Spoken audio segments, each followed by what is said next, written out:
His strength is perfect. Ito ang sabi ni Apostol Pablo. When we are weak, He is strong. Amen. Kung kailan tayo mahina, doon malakas ang Diyos. Amen. Pero ba, sabihin ng malakas na Amen? Amen. Eh kung umaga ito, ang pag-uusapan po natin ay patungkol sa bagyo. So, mga nagkaraang bagyo ay titingnan natin, lilingapin natin kung ito ay nakabuti ba sa atin o nakasama. Because God is in the midst of storms.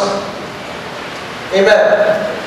In case kayo po ay lalabas o kaya napapagaling po yun po ang time na ating message at doon po tayo iinom sa God in the midst of storm. Bakit po ba? Bakit po God in the midst of storm?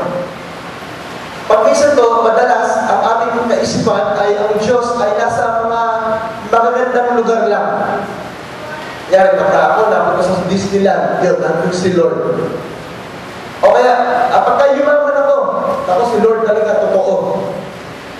O kaya, sa langit, talaga na puro kasiyahan, magkapasaya ang buhay, talaga na totoo, ganap kang Kristyano. O yung kapayapaan, ikaw ay nakatulog sa gabi at hanggang tanghali, hanggang magdamag, ikaw ay tulog, sasabihin mo, ayos, nandito si Lord. Pagkaayos lahat ng relasyon, walang problema sa anak, walang problema sa asawa, mapayapa ang hanap buhay, kumikita, talagang mabuti si Lord. Tandaan nyo, sabi ho ng isang panalangin doon sa Proverbs, Lord, huwag mo naman akong payamanin at baka makalimutan kita. Huwag mo naman akong paghirapin at baka maisumpa kita. Ibig sabihin ho, ang Diyos ay nagbibigay lamang ng katamtamang mga problema, biyaya, pagpapala sa atin upang may hubugin siya sa atin. Amin ho ba? Kaya ho yung mga nagdaang bagyo, ito ay mga pagsubok. Maaaring pagsubok sa tatak ng bahay natin, ang patayuman ng bahay. Makikita mo kung tumutulo na kaagad ang pinagawa ng bahay. Yung bahay mo namin ay isa sa mga hindi pumasa sa bagyo. Ang pagsubok na ulan, ihabagan. Makikita niyo yan. Ito yung huling bagyo, si Helen. Si habagan ho ay mas maliit pa dyan, pero grabe ang natin naranasan. Ito naman ho ay si Helen ay parang namasyal lang. Pero gusto mo makita ngayong umaga nito ay ang Diyos ho ay nasa kalagitnaan ng bagyo. At totoo si Isaiah na siyang propeta ay hinahanap niya ang Diyos. Sabi niya, tinignan ng Panginoon sa pulong, sa unos, wala siya ron. Bakit? Kasi ang kaisipan tao, ang Diyos ay nandoon sa mga problema. Noong ang Israel ay lumabas sa Egypto, ang una niyang enkwentro ng Israel sa Diyos ay isang bundok na naglalagablab, umuusok. Ang mga tao na ay natakot kasi iba ang kanilang image ng ini-expect sa Diyos. But God is in the midst of storm. Si Pedro, nakita niya si Jesus sa kalagitnaan ng bagyo. Nawa tayo po ay sa mensahe nito ay makita natin ang Diyos sa kalagitnaan ng bagyo. Babasa po tayo sa Acts o Gawa 27. Ilang buwan na po natin itong binubulay-bulay. At nawa ay ang Panginoon ay tumimo o mangusap sa atin ngayong umaga ito. Acts 27, verse 13. Babasahin ko po sa The Message, ang pinaka-anointed na version ng Bible. Sa akin, Sa akin, sa pananaw ko. Alam niyo kung ang pinaka-anointed na version ng Bible? Bibigyan ko kayo ng sekreto. Pinaka-anointed ay yung Bible na nagbabago ng buhay niyo. Yun ang pinaka-anointed. Napakarami mong Bible, napakarami mong version. Yun ang nagbabago ng buhay mo. Ako. Buti pa, ibigay mo nila sa taong na makikinabang. So, the message, yan ho, para sa akin. Kaya, unawain niyo. When a gentle southerly breeze, southerly breeze, yan ho ay ang, pagka sinerge sa internet, yan ho ay, ibig sabihin yan, habagat. So, nagsimula mo tayo sa habagat, noong nakaraan 2 weeks ago. Southerly breeze came up, they weighed anchor, thinking it would be smooth sailing. When they were no sooner out to the sea, a gale force wind, the infamous northeaster, struck them. So, kanina, agabat. Ngayon naman, sa labas. Habagat. Ngayon naman, sa labas. Yan ho yung northeaster. Meron pa mga amihan, iba-iba ho yan. Pero, makita niyo ho dito, ay may bagyong dumarating. Yun ho ang setting. They lost control of the ship. It was a port in a storm. He came under the lee.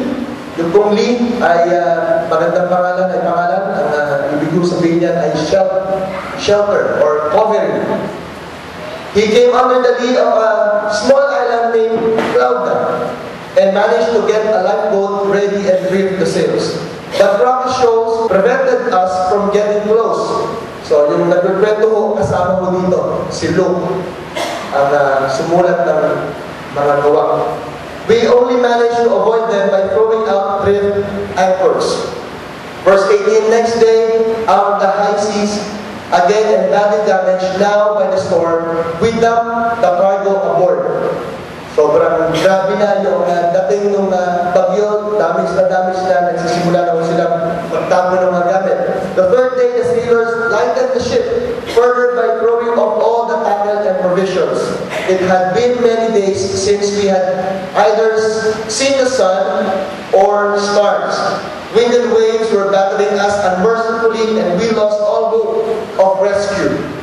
Verse 21, with all appetite for food and life long gone, Paul took his place in our midst, said, Alakitaan ng bagyo, wala nang pag-asa, lipas na ang gutom, lipas na ang pag-asa na mabuhay pa.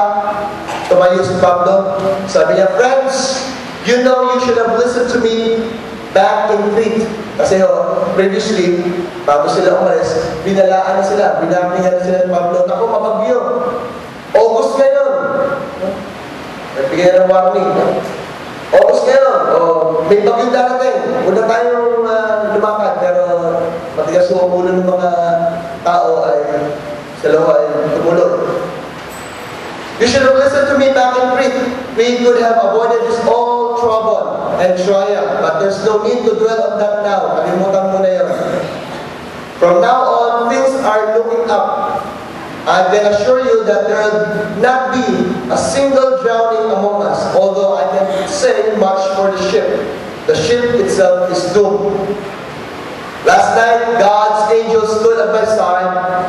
An angel, this God I serve, saying to me, don't give up, Paul. You're going to stand before Caesar yet. And everyone sailing with you is also going to make it. So, dear friends, take heart. I believe God will do exactly what He told me. Amen. Gagawin ng Diyos kung ano ang kanyang sinabi. Amen ba? Amen. But we're going to shipwreck on some island or other. Bibigyan ko muna ng maiksing background to at hopefully ay makuha ho natin in time yung ano ang gustong i-point sa atin ng Panginoon patungkol sa mga bagyo. Ang mga bagyo ay they are so unpredictable. Usapan ho natin ang mga bagyo. Ang mga bagyo ay unpredictable.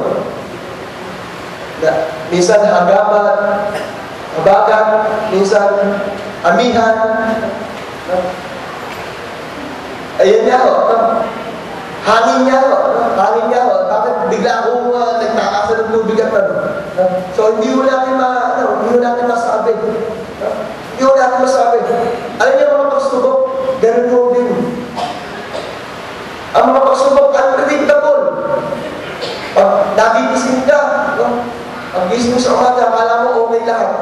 Mamaya, nandiyan na pala yung paniningin, due date na pala. Mamaya yung mga tao mo, hindi pumasok.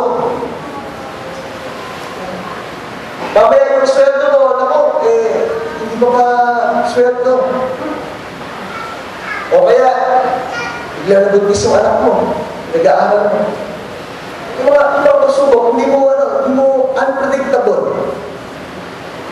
Kaya sa mga pagsubok, sa mga bagyo ng buhay, katulad mo ng pag-asa, hindi mo nila talaga mapredict. So, during storms, no blaming please. No blaming. God is in the midst of the storm. No blaming. Number 2, storms can be seriously destructive. Di ba? Makita natin na kahit anong sasakyan mo na napakaganda, ay kuha mo yan sa Lamborghini mo yan, sa Singapore, nabaha pa. Kahit gaano kaganda yung sasakyan o gamit, ang sabi nga nila ay hindi sasantuhin yan. Lahat ng gamit mo, pagka yan ay na-expose sa bagyo, yan ay masisira. Dito, yung barko na kanilang sinasakyan ay talagang well damaged. So, storms can be seriously destructive. Keep everything safe, please. Yung lahat na may iligtas mo. O kung hayaan yun na nakalabas o naka-expose sa problema. Dating nung ito ay yung isang tauhan namin ay nagkaroon ng problema at hindi pumasok. Nung pumasok ay kinausap ko, sabi niya, yung anyang anak na 14 years old ay yung masabing nagtanan. Kasi kung kailang bumabagyo, doon daw po ginawa. So,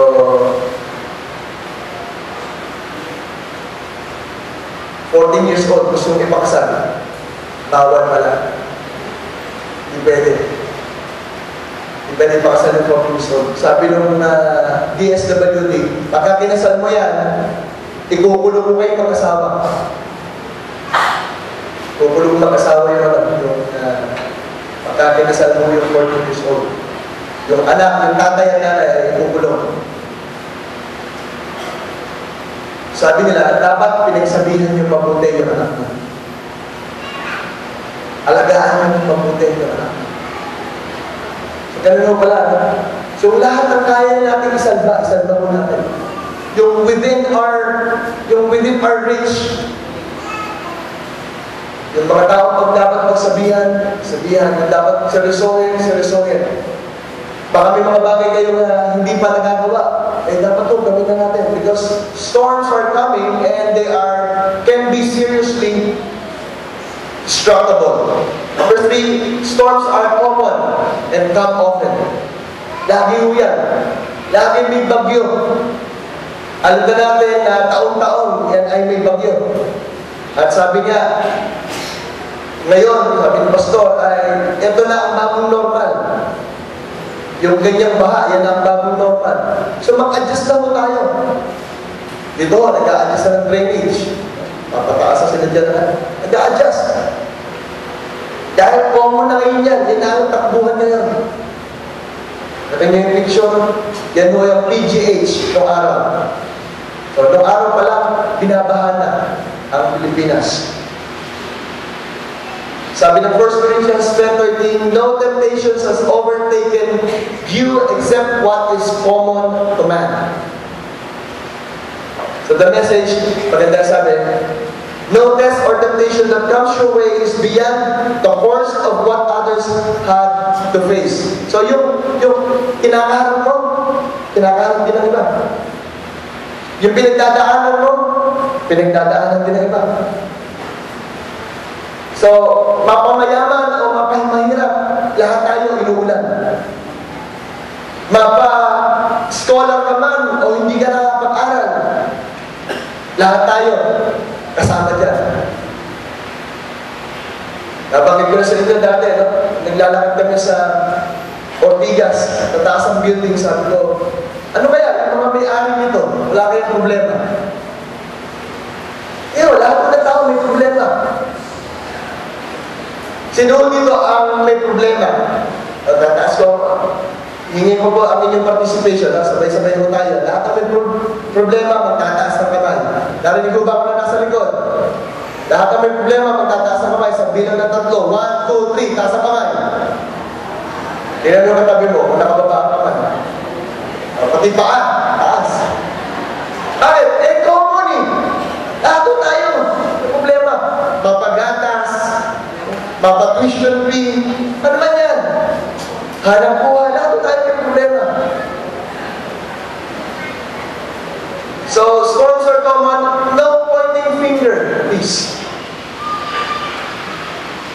No pointing finger, kasi sila, ano naman sila eh? Sila naman kasi. Sinabi na, huwag dyan tumira eh, doon ba tumitira? Sa tabi ng black pa eh. O ngayon, tayo pa ngayon ng mga problema ng pag-relief. Diba? Hindi no pointing finger, please. Show concern. Show our concern. Kung kayo ay hindi naapektuhan, praise God. Kung kayo ay naapektuhan, praise God. Tutulungan kayo ng mga hindi naapektuhan. Amen. Amen ba? So, yan ho yung bagyo. Punta mo naman tayo sa Diyos. Sa panahon ng bagyo, ang Diyos ay alalahanin mo natin ang Diyos sa panahon ng bagyo. Ano ang alalahanin natin sa Panginoon? Alalahanin mo natin ang Kanyang presensya. Remember God's presence in the midst of storm. God is there. You could see from Genesis, Revelation, God is there in the midst of storm. Genesis 1:1 pa lang ho. Genesis 1 pa lang. Wala pang itsura. No? Naghahari ang dilim sa mundo. Ang Espiritu ng Diyos ay naroon.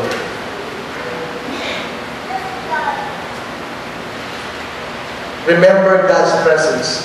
Sa pagpupun na ito, ang representation ng presensya ng Diyos ay ang kanyang anghel. Last night, God's angel stood at my side. An angel of this God I serve. Sabi ko,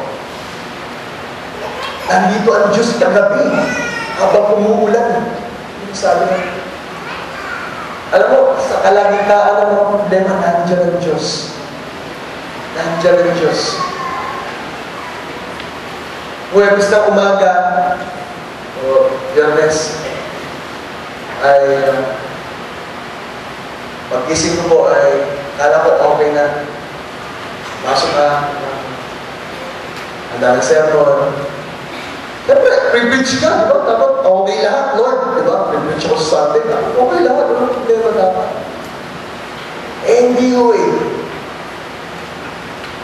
Dahil nga ako bagyo ay very common. Si Coach, may bagyo. Wala mga tauhan, hindi pumasok. Dami mo mga gagawin, tumawag ang bangko, nag-text ang Globe, nag-text ang Smart, Iwan. So, ayun, pagkagano, para bang ayaw mo lang ayaw mo lang gumising. Sumunang ulit matulog, di ba? And I remember the song we sang a while ago, It Is Well with my soul. Tapos mula lang ang devotion, hinarap ko itong mga problema ko, at naramdaman ko po yung it is well with my soul. I go back to God, I look after God, Lord, nandito ka in the midst of storm. Show me. Ito pong it is well ay hindi po isang magandang kanta na kinakanta natin na parang kasi ang ganda ng kabuhayan ni Spafford yung writer. Maganda kabuhayan niya, maganda status siya sa buhay. At unang-una natin, 1840s ay namatay yung kanyang anak sa lagnat. Siguro lagnat lang, namatay pa yung anak. Sumunod na taon, hindi naman yung lagnat. Sunog naman. Nasunog ang kanilang bahay. Payaman mo ito. Payaman mo sila. Pero pagka ikaw ay nasunugan, alam mo, ang nasunog, parami. Yun ba? So, sobrang depressed nila. Sabi niya sa kanyang asawa, alam niya ng mga mayaman, di ba, ang kanyang reaction? O, tayo mag-tour. Depressed ng mga mag-anak. So, nag-tour sila. Sa New York yung sakay, papuntang Europa. Pagdating sa New York, sila po yung Chicago, pagdating sa New York, ay mayroong sulat na nagsabi, hindi ka pwede umalis, meron tayong mga business deal. Dahil nasunugan, so kailangan maiwan at ayusin ang mga business. So yung mag-anak, kanyang anak at ang kanyang asawa ay umuna papunta sa Europa. Kalagitnaan ng dagat, nagkasampukan, dalawang barko. Hawak ng kanyang ng nana, ng kanyang asawa, ang kanyang mga anak, lumulubog. In 15 minutes, lumubog po yung barkong sinasakyan. At hindi ko naglaan ay dumating ang sulat, sumulat ang kanyang asawa na nag-survive. At siya ay dali-dali sumunod sa Europa. Nalaman ng kapitan ng barko na nariyan si Spafford at siya yung namatayan. Siya ay pinatawag ng kapitan at sabi, alam mo ba, habang tumatakbo na ng barko, ay sabi niya, alam mo ba, this is the spot na namatay, lumubog ng iyong mga anak.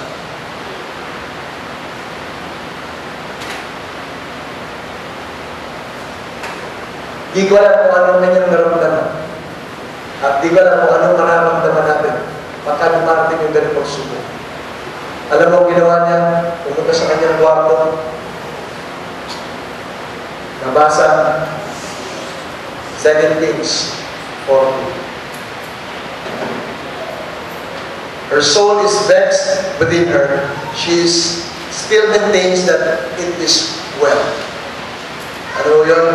Si Shunammite woman na binigyan ni Elijah ng anak ay namatay. Sabi niya, it is well. It is well. It is well. Ano ba sabihin mo, it is well? Pagka may problema, na may magsubok, may bagyo, may paghihirap, wala, it is well. Bakit? Paliwanag mo, bakit it is well? Daniel, si Daniel, kung kailan nagpre-pray, sino dito nagpre-pray? Ay, nagpre-pray. Eh, pinagbawal mag-pray. Ikukulong sa kulungan ng leon. Magpre-pray ka ba? Nung nalaman ni Daniel na napasa yung bill na do not pray to other gods, dali-dali, siya yung magyat, nalaman. Siya ay nahuli, na nagpre-pray, tinulong sa kulungan ng leon at papayapa siya naroon dahil ang presensya ng Diyos ay naroon. Don't only remember God's presence, remember God's promises. Remember God's promises. Last night, God's angel stood at my side. An angel of this God, I started saying to me, don't give up. The word of God, the word of the Lord. Ang confidence ni Paul ay hindi dun sa, dati ko lang kilala si Lord. Hindi niya gagawin yan. O kaya, ang confidence niya, naniniwala ako na pagkakagumpay tayo. Hindi yun sa believe sa sarili. Hindi rin believe sa Diyos noon. Kundi, ano yung believe mo sa Diyos ngayon? Ngayon, nasa kalagitnaan ka, anong sinasabi sa iyo ng Diyos? Kaya napakahalaga ng ating devotions. Yung pong aking cell group every Sunday morning, tinatanong ko kayo may devotion. Yung unang mga sagot ay, service niya, hindi devotion pa ba? Paano in between church at bahay, karoon ng problema, anong gagawin mo? O kaya, mamaya ka bang aatin? Mamaya hapon ka bang aatin? Hindi ka mag-devotion. By God's grace, every morning, every Sunday morning, I do my devotions. Sitoy, I do my devotions. Kahit ngayong umaga, even as I preach, I do my devotions. Bakit? Kasi may pangako ang Diyos na para sa iyo, para sa iyong pamilya, para sa iyong negosyo, para sa iyong hanap buhay, may pangako ang Diyos araw-araw. Huwag mong alisin yan na kaaway sa iyo. Huwag mong alisin yung opportunity na yan. Kaya na, second point sa devotion, promise to keep. God's message, promise to keep, command to obey. Sasabi mo sa devotion mo yun. Patulong mo kayo sa inyong mga senators. So, do your devotions every morning. Huwag yung katang-isip. Huwag yung gusto nyo ang paniwalaan nyo. Madalas ko, ganyan tayo mga Christians. Kristiyano na tayo, ang pinaniniwalaan natin, yung gusto natin paniwalaan. Then the Lord will provide, the Lord will provide. Oo, totoo yun. Pero ano sinasabi ng Diyos ngayon sa iyo? O, tatandaan nyo yung anong kwento? Umaha, mulan, umaas ang tubig, nandun na siya sa bubong. Sabi niya, ligtas niyo po ako. Ulan pa lang. So, kumagap yung kapitbahay. Uy, tara na, malakas daw ang ulan. Hindi, liligtas ako ng Diyos. Tumaas ang ulan, tapos sa second floor. Dumating ang mga army, naka 4x4, 6x6. Uy, tara na! Pampalakas ng ulan na to. Nagbubuhos na ang dam ng tubig. Hindi, liligtas ako ng Diyos. Savior ko si Lord eh. Totoo ba? Totoo. Ngayon, tumaas na talaga ang tubig. Nasa butong na sila mag-anak. Dumating yung helicopter. Last chance nyo na! Last chance nyo na! Sumakay na kayo. Hindi, liligtas kami ng Diyos.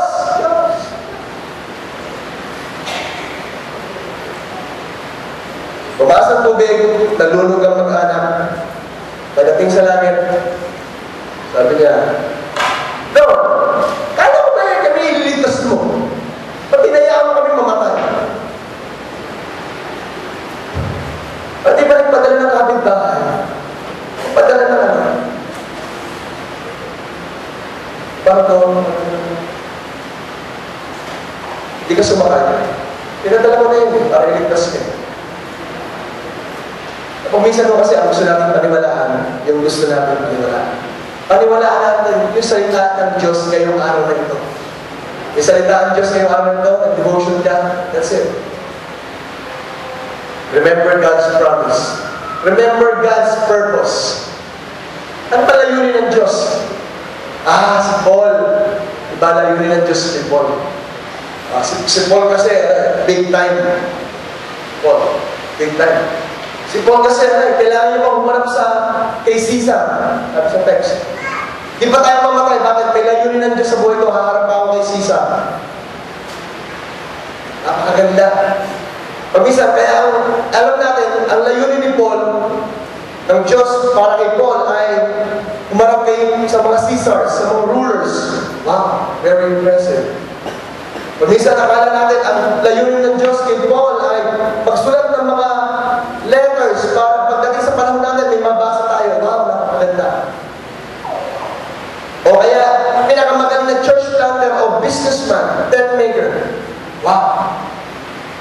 Pero, kung minsan pagdating sa kurso, iba-ibang mo tayo. Meron yung doktor, may abogado, may janitor. Iba-iba mo ang ating status, iba-iba ang ating kinarir. Pero alam nyo, ang common sa ating lahat, again, to win souls and make disciples. To win souls? Oo. Kaya nga sabi niya, last week, remember, sermon ni Pastor, sabi ni Fisto sa kanya, gusto mo yata kami ma-born again eh. Hindi sa ganyan yung mga tono ng mga kasama natin. Gusto mo yata kami ma-born again eh. Sabi ni Paul, maitse o mahabang panahon, gusto ko makilala ka ng Panginoon Jesus. That is to win soul. Pupunta siya kay Caesar. Bakit? That's to win soul. That's to share the gospel of Caesar. Saan ka pupunta ngayon? Bukas, mamaya. Nakain ka sa labas. Papasok ka, magtrabaho ka, mag-aaral ka. At anong ginagawa mo? Anong ginagawa natin? Make sure we win souls and we make disciples. Dito sa pagpunay he makes disciples. Yung mga kasama niya, naintindihan, okay, ito pala ang Diyos. Sa buhay ni Pablo, nakilala nila ang Diyos ng kanyang mga kasama. Remember, the writer ng Acts, kasama niya si Pablo. Kaya niya naisulat ito. He learns so much from his God. Kaya nga ako, nakita ko yung isang phrase sa isang mentor sa Facebook, sabi niya, Christianity is not for the faint-hearted. Kung gusto niyo maging Kristiyano ka, hindi pwede ito sa mga mahihina loob. Para sa mga mahihina loob. Mahihina loob ko, Christianity is para. Pero kung nasa Kristiyano ka na, tapangan mo na, nakasam mo na loob mo. Bakit? He is perfect. His strength is perfect when we are weak. Tuloy-tuloy po. Bakit? Ano mangyayari ngayon dito? So, storms, God. Ano bang gusto nang gawin ng Lord sa atin? Well, first, God wants to establish our faith. God wants to establish our faith. Yung mga pagsubok, yung mga trials na yan, yung mga challenges, para ano? Para tumatak na ba ang bilang Kristiyano? Para kailan ka ng Christian, tsaka nang bigyan ko. Para tumatak na ba? Anong dito bumigay? You have to be put on the test. Because faith comes by hearing the word.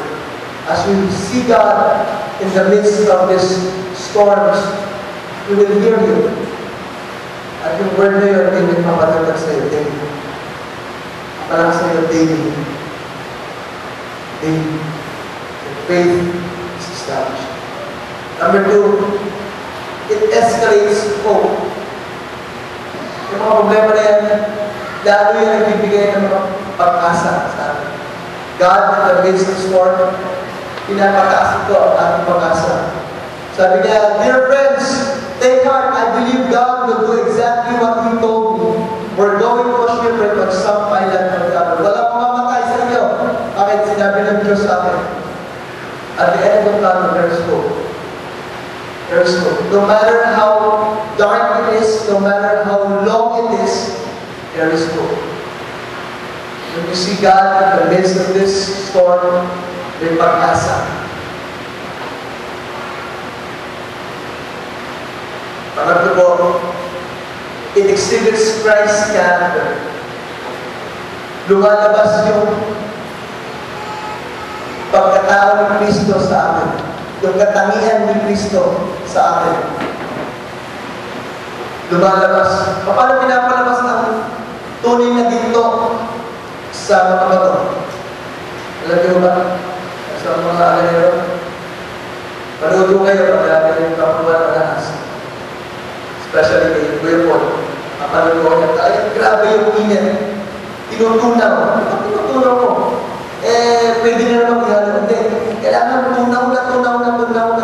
Grabe yung bagat na binibigay doon sa bato. Tapos mamaya, lalabas ng mga itim. Impurities.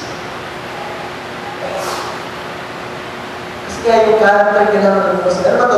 20 ng character ito? 18 lang. Lumalabas kung sino ka.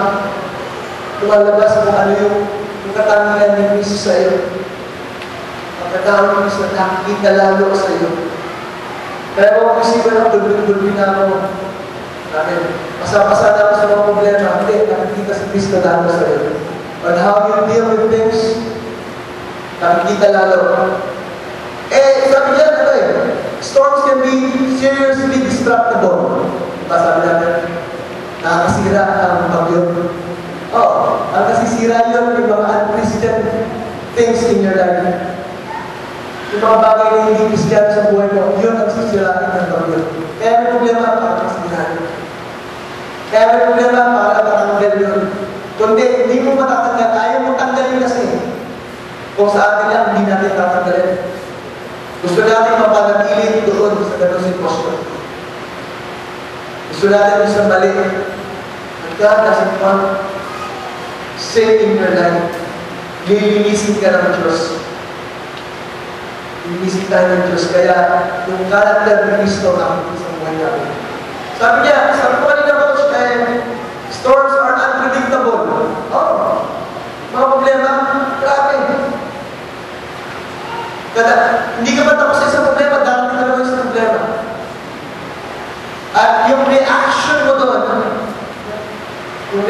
doon, nakikita ka agad kung sino ka. Kasi sermon lang sa iyo ng nanay mo, mag-alisus ka na, sermon lang ka na naman. Nagkaya ko sa iyo yung pag-uwi mo, yung driver na letters, nagkaya ka sa iyo. No reaction. Ano yung character na pinag-portray? Napakita. Character na Christ. Nakikita sa atin. Kaya nga, storms are often. They are common. Continuous hammering, kailangan. Yung chisel,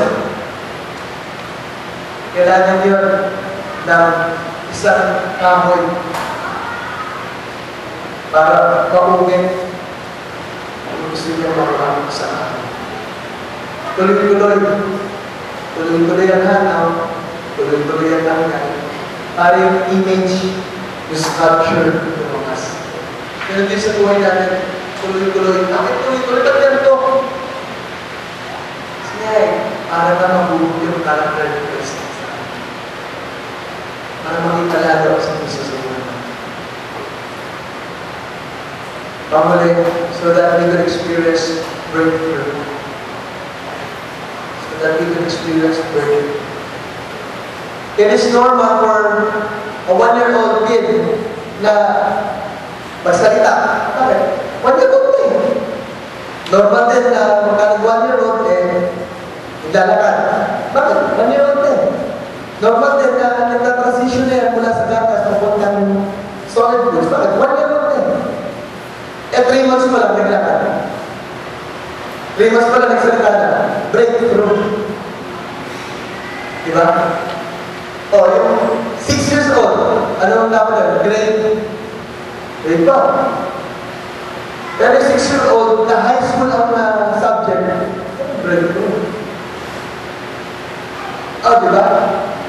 Yeah, the same thing with our lives. Hindi lang nakikita yung katangian, yung potential natin, hindi lang nakikita yung kundi nakaka-experience tayo ng breakthrough. Nakaka-experience tayo ng breakthrough sa buhay natin. Yung mga bagay na hindi pa nagagawa ng araw, magagawa mo. Bakit? Dahil sa bagyo. Dahil sa problema.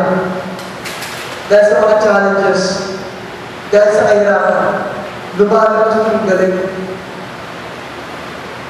It accelerates us. It gives us new. Ganun nga yung inventions sa breakthrough. Scientific breakthrough. Ang benta ng light bulb. Hindi, yung araw pa yun. Pero di pa naman yung Thomas Edison, wow, nakailaw. So, ganun mo yung ating problema, yung kung nagagawa sa atin.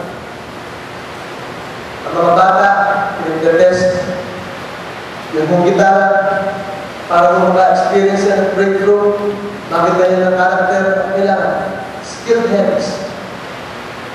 Pagkaroon ng gitara, ginugol po siya. Pero hindi natin ang ganda, ang tulong. Diba?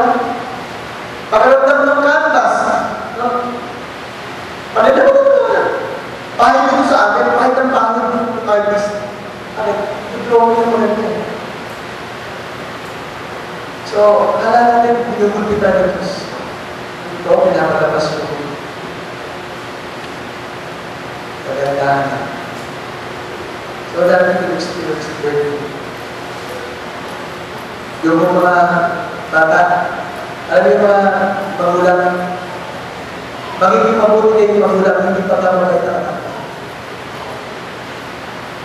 Pagka mabait na anak nyo, okay lang. So, mabait eh.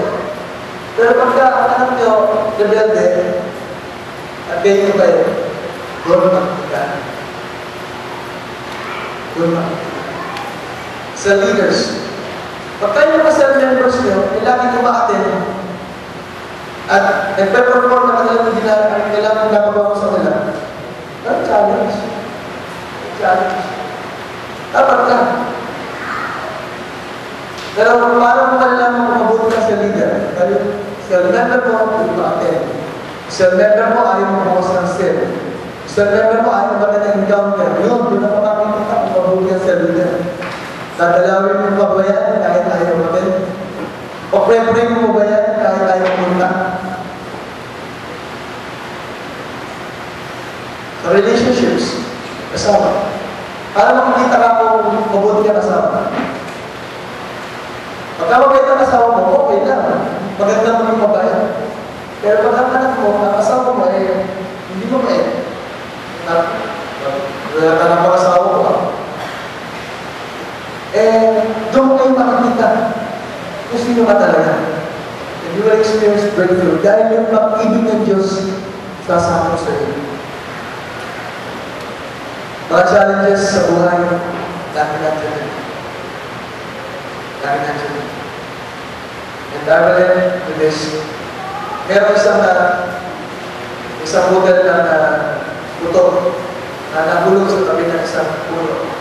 Yung puno ay napakalaki, napakayabong, napakabunga. Sabi ng budel, sana maging katulad din kita. Malaki, mabunga, maraming namin ginabang. Pero, dumating ang bagyo.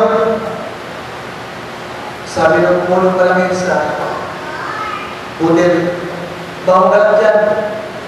You are born for this. Dinaglaon. Lumaki ng konti at puno. Sabi lang puno, ay, bukas ka talaga. Ang nakalagay mo talaga. Sana maging katulad mo ta. Lumaki naman ang problema. Yan ako, hindi ba yan nakakayanin? Ibang klase ito. Sabi nila, habagan lang, pero napakalakas. Sabi niya, hindi mapipilat niya, you are born for this. Alam niyo, yung maliit na model, lumaki. Makasintakin na sila. Sabi nung puno, sa kapwa ng puno na, sabi ko sa iyo, you are born for this. Mga kapatid, you are born for this. We are born for this. We are not born for strife, for hardship, or trial. Darating yan. But we are born para mapakita yung character of Christ in us. We are born para ma-establish yung faith natin. We are born so that hope will escalate. Tayo mismo ang pagkagalingan ng pag-asa. We are born to experience breakthroughs.